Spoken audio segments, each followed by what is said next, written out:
Hello, and welcome to another episode of Mental Health Matters. This is episode 10, and I'm welcoming again my friend, Dalton Beckles. I guess we're going to turn this into like Tuesdays with Theo or something like that. I like that.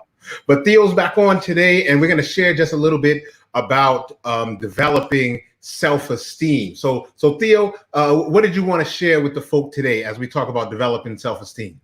Well, first, I just want to say thanks for having me back on, man. I think this is a rich conversation. As you can tell by my face, it just gets me really excited because I believe that confidence, self-esteem is the actual, it's the missing ingredient. That's what I'll call it. It's the missing ingredient when it comes to mental health and the barrier that prevents people from being able to progress, being able to advance in their progress and achieving their goals. Really, self-esteem is very, very important. And when I work with my clients, when I work with patients, consumers, whatever name you use, when I work with them, I always start by doing a self-esteem review, a self-esteem questionnaire where we go through and we ask different questions. Or I guess I ask different questions, or I identify these statements and to see how much the person actually believes it's true. So that's what I really want to talk about today, is that, help some people who get this little nugget of mental health knowledge just on what they can do to help build up that self-esteem. It kind of reminds me of one of my favorite quotes. I don't know why I say favorite, because it's my quote. And maybe you're your favorite author.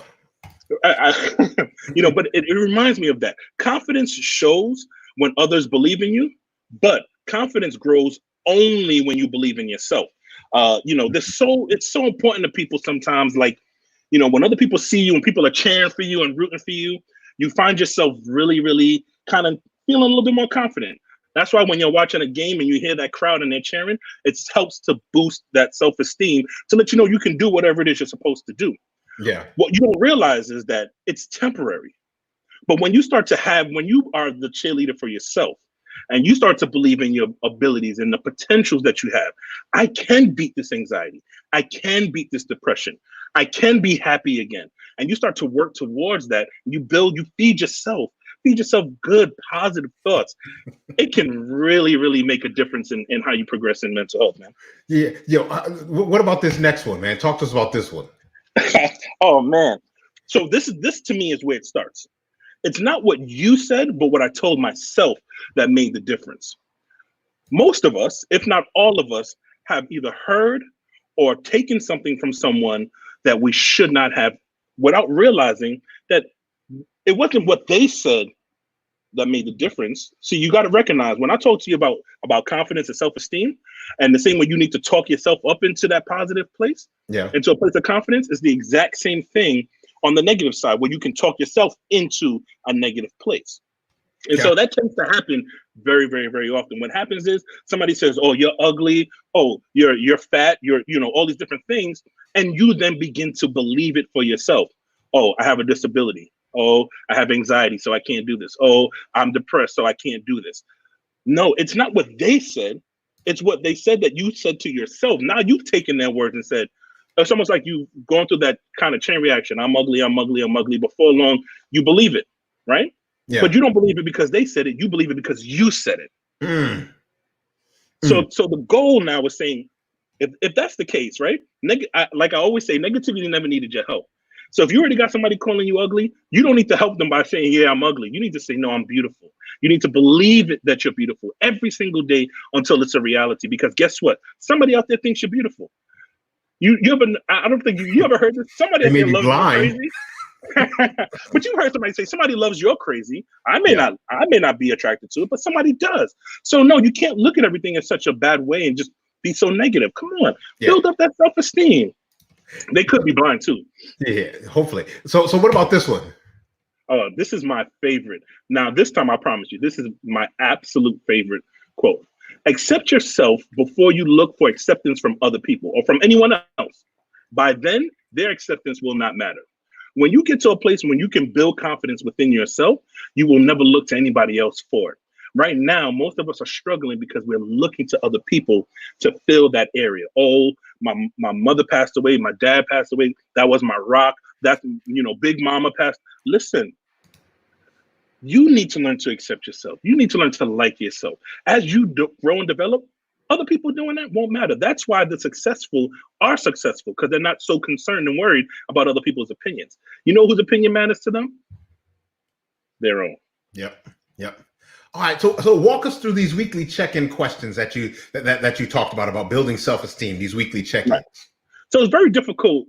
People always say, "Okay, well, build self-esteem. How do I do that?" Man, we already went over time. Listen, how do I do that? I think it's important for you to know what it looks like when you're at your best, right? Mm-hmm. How do you know when you're at your best? What does life look like? How would you feel? What do you do? What are you even doing when, what do you do that allows you to enjoy life and that allows you to be confident within yourself?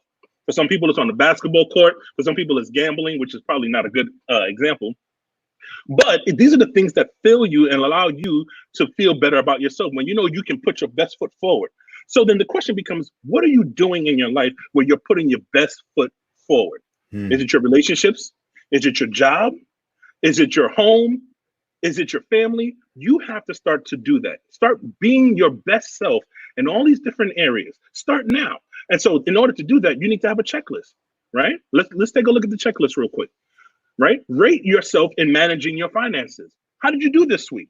Because if you can start to see your progress, you start to feel like, hey, I can do this. I set a goal, right? I set a goal and I'm working towards that goal and I'm going to achieve that goal. Achieving that goal is going to build your confidence. Rating how you communicate with others. You have to build relationships. And in order to build relationships, you have to be able to communicate. You have to have some interpersonal skills. Now, you don't have to have it early, but you have to be tracking. Hey, how did I communicate? How did I respond to other people? How did it make them feel? Because I want to work towards being able to build these relationships so that I can build confidence in myself. If I can think it, if I can believe it, I can achieve it. Last but not least, very, very, very important is self-care, man. We don't put enough emphasis on self-care. That's exercise. That's eating right. Clearly, I need to work on that. It's spending quality time with people that matter, that love you, that will help you to feel good about yourself. It's about making sure you do those things. I promise you, if you start to do that, you'll be very successful and you'll watch your self-esteem grow, especially if you have a goal. Yeah, talk to us a little about the goals. How do we go about doing goal formation? That's a whole nother what's the name by itself. Well, here's what I will tell you. Set realistic goals, but not only to set realistic goals, be really smart. Set a goal that's tangible. So instead of saying, look, I want to lose 100 pounds, right? No, start saying, I want to be able to fit that dress I wore in high school and work towards that dress. Well, for me, work towards that shirt or that pants. Like, start to set things that can feel right, realistic, and you can actually envision, you can actually see. So start to set some realistic stuff that you can do in a time limited basis. You're not looking to set a goal for 3 years from now. No, even though you need to have that in the back of your mind, in order to get to the 3 years from now, you need to get from today. So let's set a goal for today. Let's set a goal for this week. Small, realistic goals that you can accomplish. Hey, Theo, I want to thank you for sharing these very important tips for developing self-esteem. What we've been doing is, for those people who may be struggling this mental health awareness month, this month of May, and you need help, by all means, get the help that you need. We put some resources here on the screen. We want to thank Theo for coming to talk about building self-esteem, and join him again next week on Tuesdays for Tuesdays with Theo. And then I'll be on next tomorrow talking a little bit about mental health and children. Have a very wonderful day.